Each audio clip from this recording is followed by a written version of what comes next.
Can I really do this running thing?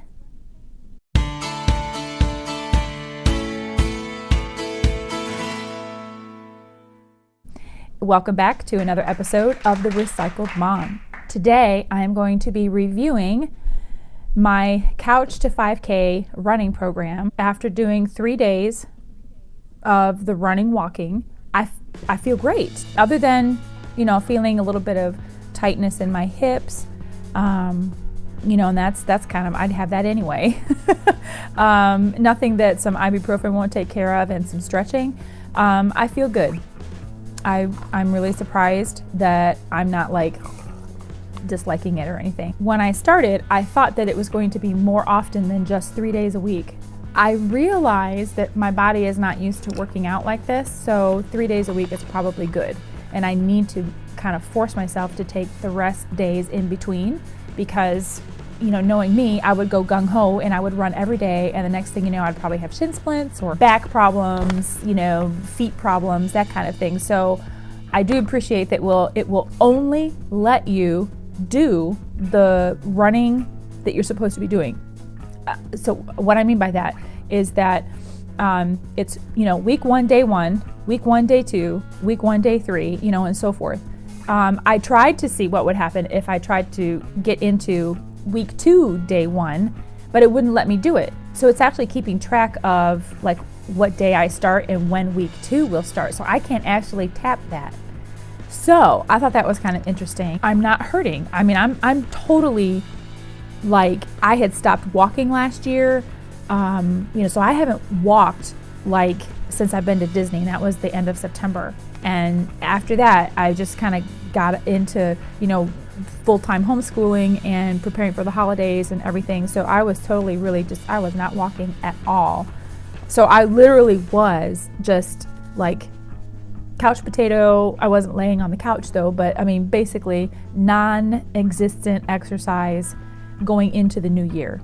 Okay. So I went from nothing to running 8 times in 30 minutes. So it was 8 minutes total running time, 1 minute each run, and then I would walk for 90 seconds, and then I would run again for a minute. So I went from nothing to that, and I'm not in traction. So I'm thankful for that. I'm just, you just don't know what your body is going to do. The thing that I don't like about the app, and again, I have the free app, so I don't know if it's different if you have the pro, but the thing that I don't like is that I can't preview my runs. So I open it up, week 1, day 3, and I see that there are going to be 8 runs, but I wanted to see how long each of those runs were. I can't preview it. I can't kind of get when you are getting a map of where you're going, I use Waze a lot, and I can look at the route, right? I was kind of looking for that in the app. Maybe that's available in the Pro app. I don't know, but for right now, I'm just going to use the free app, and I guess I'll be surprised. Here's the thing I'm thinking of. So if I'm doing it 3 days a week, what am I going to do on the off days? So I started looking around, asking other people who run. I started looking around in other running forums and watching some YouTube videos. Some things that I have seen and read on the off days were to work on building your core.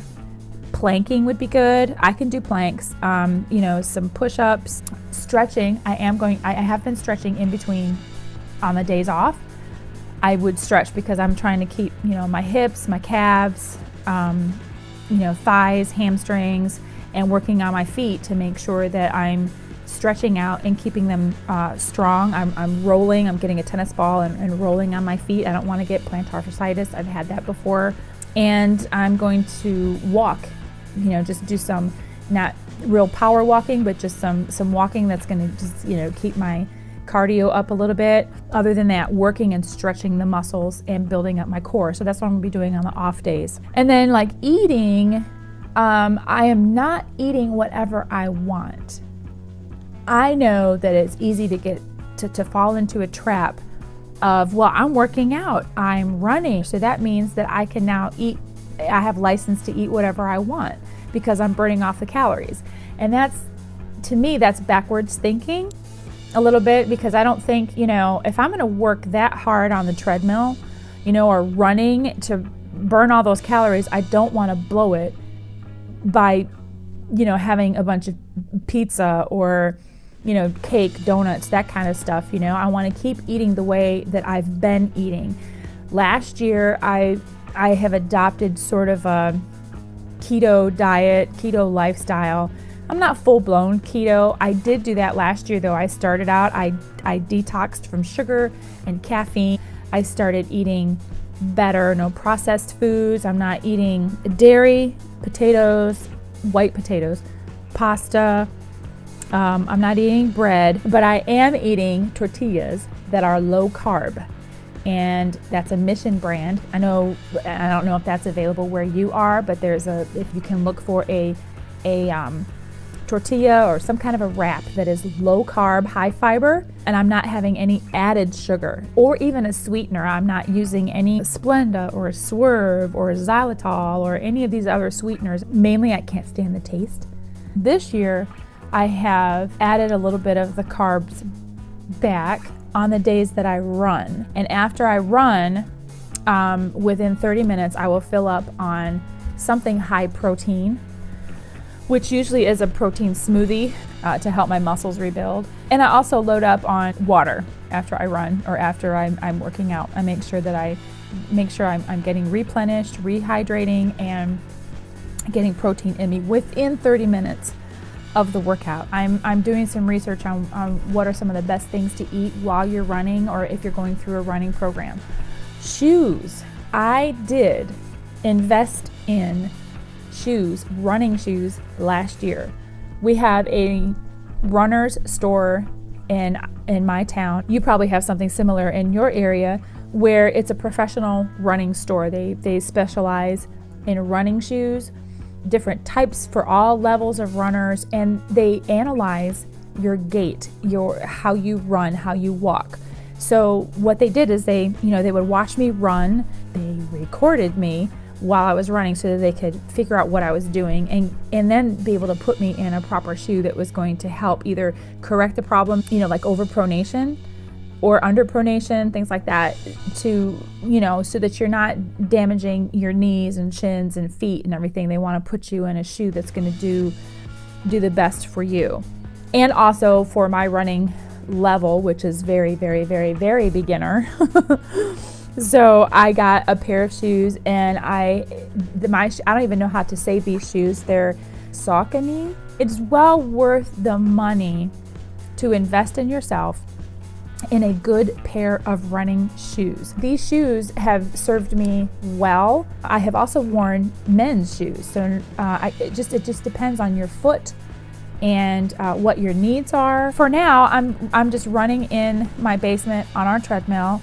I run, I have it down on its lowest setting, which our treadmill goes 1.5 is the lowest. It's as flat as I get, which is fine. I'm running at about 5 miles an hour when I do actually jog. I'm trying to concentrate on form when I'm running. I'm trying to make sure that I am putting weight evenly on both feet, that I'm not favoring one side, and I'm trying to just, concentrate on form while I'm going at a slower pace.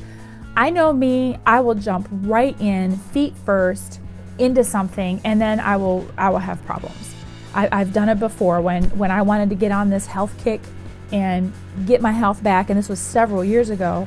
I got my gym membership. I started going to fitness classes because I like the class atmosphere. Did a lot of Zumba, and I think that's where I had my problems, is that I just went to every Zumba class. I was like, gung-ho and walking in between, and I ended up getting plantar fasciitis. And, the way that you get rid of plantar fasciitis is to be off your feet.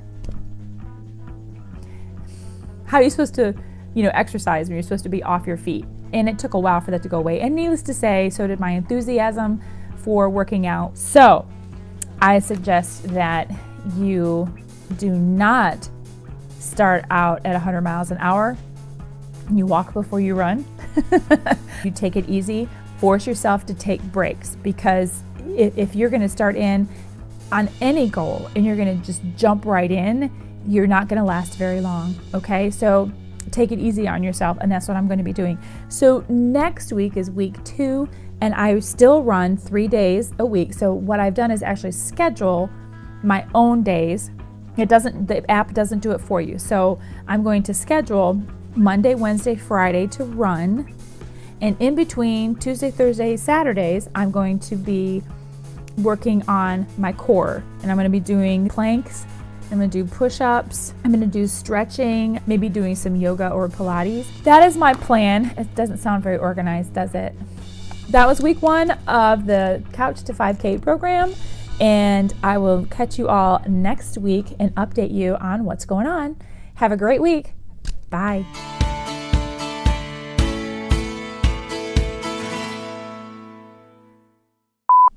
Do do do do do do.